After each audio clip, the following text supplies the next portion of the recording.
Chapter 27. The Core. The Bodhisattva's Courage in Difficulties. Sariputra said, "In the core and substance of things verily courses a Bodhisattva who courses in perfect wisdom." Subhuti said, "In something unsubstantial verily courses a Bodhisattva who courses in perfect wisdom."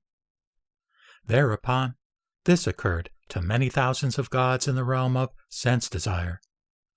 Homage is due to those beings who raise their thoughts to and who consummate their thoughts in full enlightenment, who course in this deep perfection of wisdom, and who, when they course thus, do not realize the reality limit, be it on the level of a disciple or that of a Pratyeka Buddha. In this way also should the Bodhisattvas be known as doers of what is hard, when they course in the true nature of Dharma, but do not realize it. Subhuti read their thoughts and said to them, "Not that it is hard for those Bodhisattvas that they do not realize the reality limit. This, however, is hard for them. This is most hard for them, that they put on the armor of the resolution to lead countless beings to nirvana, when absolutely those beings do not exist. And since they do not exist, they cannot be got at.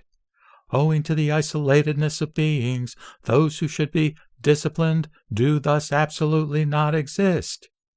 It is in this spirit that the Bodhisattvas have set out for full enlightenment and have decided to discipline beings. One would decide to discipline space if one were to decide to discipline beings. For the isolatedness of beings should be known after the pattern of the isolatedness of space. In this way, also, Bodhisattvas are doers of what is hard, when they put on the armor for the sake of beings who do not exist, who cannot be got at. One would decide to put on space if one were to decide to put on the armor for the sake of beings, and yet this armor has been put on by the Bodhisattvas for the sake of beings. But that non-apprehension of beings in ultimate and absolute reality has been taught by the Tathagata, and this non-apprehension of beings can be inferred from their isolatedness, and from the isolatedness of those who should be disciplined should the isolatedness of a Bodhi being be inferred.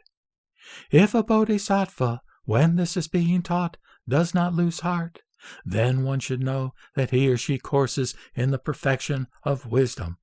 For from the isolatedness of being should be known the isolatedness of form, etc., and of all dharmas. Thus should the isolatedness of all dharmas be viewed. When the isolatedness of all dharmas is thus being taught, a Bodhisattva does not lose heart, and because of that, he or she courses in the perfection of wisdom." The Lord asked, "For what reason does a Bodhisattva not lose heart when the isolatedness of all dharmas is thus being taught?" Subhuti said, "Because of isolatedness, no dharma can ever lose heart.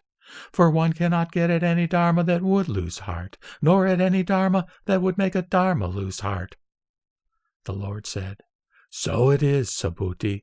It is quite certain that a Bodhisattva courses in perfect wisdom if, when this is being taught, demonstrated, expounded, and pointed out, he or she does not lose heart, is not cast down or depressed, does not become cowed or stolid, does not turn his or her mind away from it, does not have his or her back broken, and remains unafraid." The Bodhisattva protected by the gods and against Mara. Subhuti said, "So it is. If a Bodhisattva courses thus, then he courses in perfect wisdom.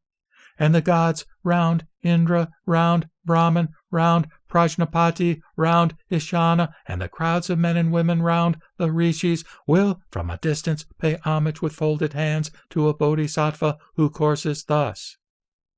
The Lord said, "And not only they, but also all the other gods, up to the Akanistha gods, shall pay homage to him. And with their Buddha eye, the Tathagatas who at present reside in countless world systems behold the Bodhisattva who thus courses in perfect wisdom, and they help him and bring him to mind.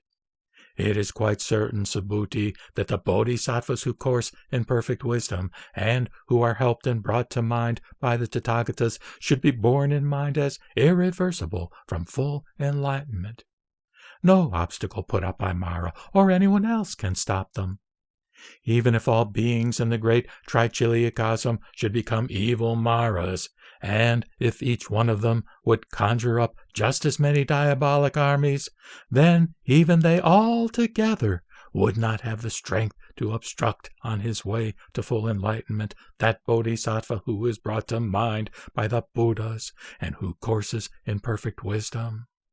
And that would remain true even if all the beings in all the countless Trichiliacosms should become evil Maras, and if each one of them should conjure up just as many diabolic armies. The endowment with 2 dharmas safeguards a bodhisattva against all attacks from the Maras or their hosts. He or she does not abandon any being, and he or she surveys all dharmas from emptiness.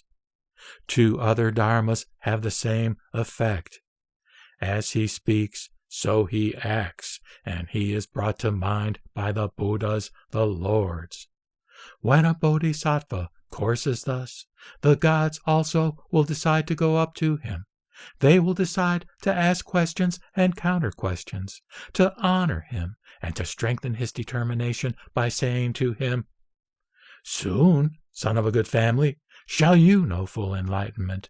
Therefore go on dwelling in this dwelling of perfect wisdom, for thereby you shall become a savior of the helpless, a defender of the defenseless, a refuge to those without refuge, a place of rest to those without resting place, the final relief of those who are without it, an island to those without one, a light to the blind, a guide to the guideless, a resort to those without one, and you shall guide to the path those who have lost it, and you shall become a support to those who are without support."